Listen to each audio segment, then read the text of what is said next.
નમસ્કાર, જય શ્રી ગણેશ મિત્રો. સોમવતી અમાસ અને તેની પાછળ રહેલા રહસ્યો વિશે આજે આપણે ચર્ચા કરીશું.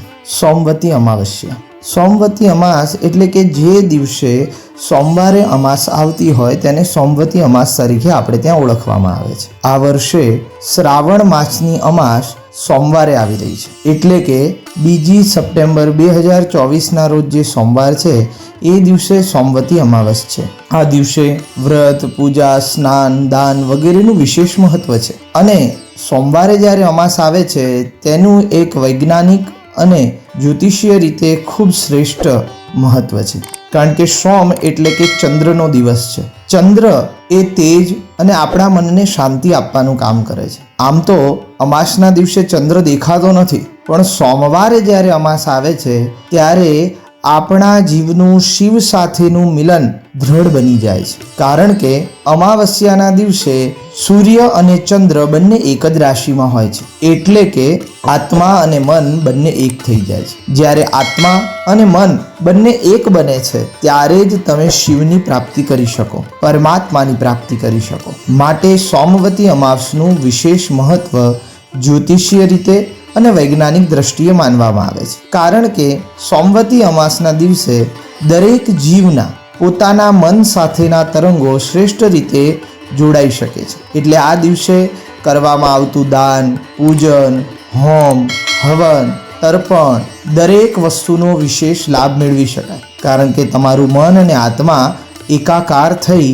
અને ઈશ્વર તરફ જવા માટે પ્રાપ્ત થાય છે. એવું નથી કે માત્ર ધાર્મિક કાર્ય, તમે તમારા જીવનના કોઈ પણ કાર્યો આ દિવસે કરો તો એ દિવસે તમને શ્રેષ્ઠતાની પ્રાપ્તિ થાય છે. પણ અમાસના કારણે શુભ કાર્યો થતા નથી. આથી આધ્યાત્મિક કાર્યોનું અમાસના દિવસે વિશેષ મહત્વ છે. આમ સોમવતી અમાસના દિવસે સ્નાન દાન સાથે પિતૃપૂજનનું પણ ખૂબ મહત્વ છે, કારણ કે પિતૃઓની કૃપાને કારણે આપણા જીવનમાં ચડતી પડતી શુભતા બધું દેખાય છે. પિતૃ એટલે કોણ? તો કે આપણા પૂર્વજ, ફોરફાધર્સ, કે જેમની દયાથી આપણું જીવન કંઈક શ્રેષ્ઠ બની શકે. એટલે સોમવતી અમાસના દિવસે પિતૃપૂજનનો, તર્પણનું પણ વિશેષ મહત્વ છે. જ્યોતિષશાસ્ત્ર અનુસાર સોમવતી અમાસનો દિવસ ગ્રહદોષ, પિતૃદોષ, નાગદોષ અને કાલસર્પ દોષ વગેરેથી મુક્તિ મેળવવાનો શ્રેષ્ઠ દિવસ છે. તો આપણે થોડાક ઉપાયો જાણીએ કે કયા કયા ઉપાયો કરવાથી આપણે સોમવતી અમાસના દિવસે કાલસર્પ દોષમાંથી, ગ્રહદોષમાંથી, પિતૃદોષમાંથી મુક્તિ મેળવી શકીએ. ધાર્મિક માન્યતાઓ અનુસાર અમાસના દિવસે પવિત્ર નદીમાં સ્નાન કરવું, ભગવાન શિવની પૂજા કરવી. ભગવાન શિવની પૂજા કરવાથી વિશેષ લાભ મળે છે. શિવની સાથે વિષ્ણુ પૂજનનો પણ વિશેષ મહત્વ છે. હરિ અને હરની પૂજા કરવાથી સર્વ પ્રકારના દુઃખ અને રોગમાંથી મુક્તિ પ્રાપ્ત થાય છે. શાસ્ત્રમાં કહેવાયું છે કે જે વ્યક્તિને આત્માનું જ્ઞાન જોઈએ છે, બ્રહ્મ જ્ઞાન જોઈએ છે, તેને શિવની ઉપાસના કરવી, અને જેને મોક્ષ જોઈએ છે એને વિષ્ણુની ઉપાસના કરવી. આ મોક્ષ અને આત્મજ્ઞાનની સિદ્ધિ આપનાર હરિહરની પૂજા આ દિવસે કરવાથી વિશેષ લાભ મળે છે. વાત કરીએ ગ્રહદોષ અને સર્પદોષની, તો વહેતી નદીમાં ચાંદી અથવા તાંબાના બનાવેલા સાપ અને નાગનાગની જોડી વહેવાવી દેવામાં આવે તો કાલસર્પ દોષમાંથી મુક્તિ મળે છે. આમ કરવાથી કુંડળીમાં હાજર થયેલ કાલસર્પ દોષમાંથી તમને મુક્તિ મળે છે. કાલસર્પ દોષની મુક્તિ મેળવવા માટે અમાસના દિવસે પવિત્ર નદીમાં સ્નાન કરી ભગવાન શિવનો અભિષેક કરવો જોઈએ. શિવ ચાલીસાનો પાઠ, રુદ્રીનો પાઠ, રુદ્રાભિષેક વગેરે કરવાથી પણ જન્મકુંડળીમાં રહેલા ગ્રહ દોષો દૂર થાય છે.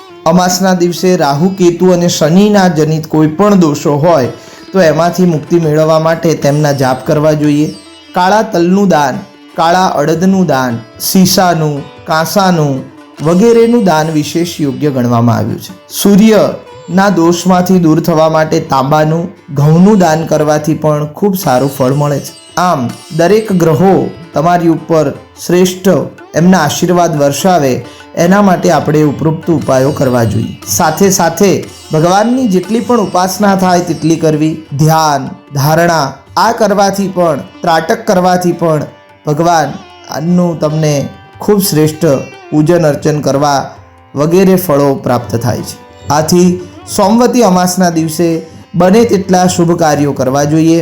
ભગવાનના આધ્યાત્મિક કાર્યો કરવા જોઈએ અને આપણે આપણા જીવને શિવમાં લીન કરવો જોઈએ. આમ જીવ અને શિવનું મિલન થશે તો જ આપણા જીવનનો ઉદ્ધાર થશે. તો હર હર મહાદેવ. આ શ્રાવણના સમાપ્તિના દિવસે આપણે પણ આપણા જીવને શિવ સાથે મિલાવીએ અને આનંદની અનુભૂતિ લઈએ. જય શ્રી ગણેશ. હર હર મહાદેવ.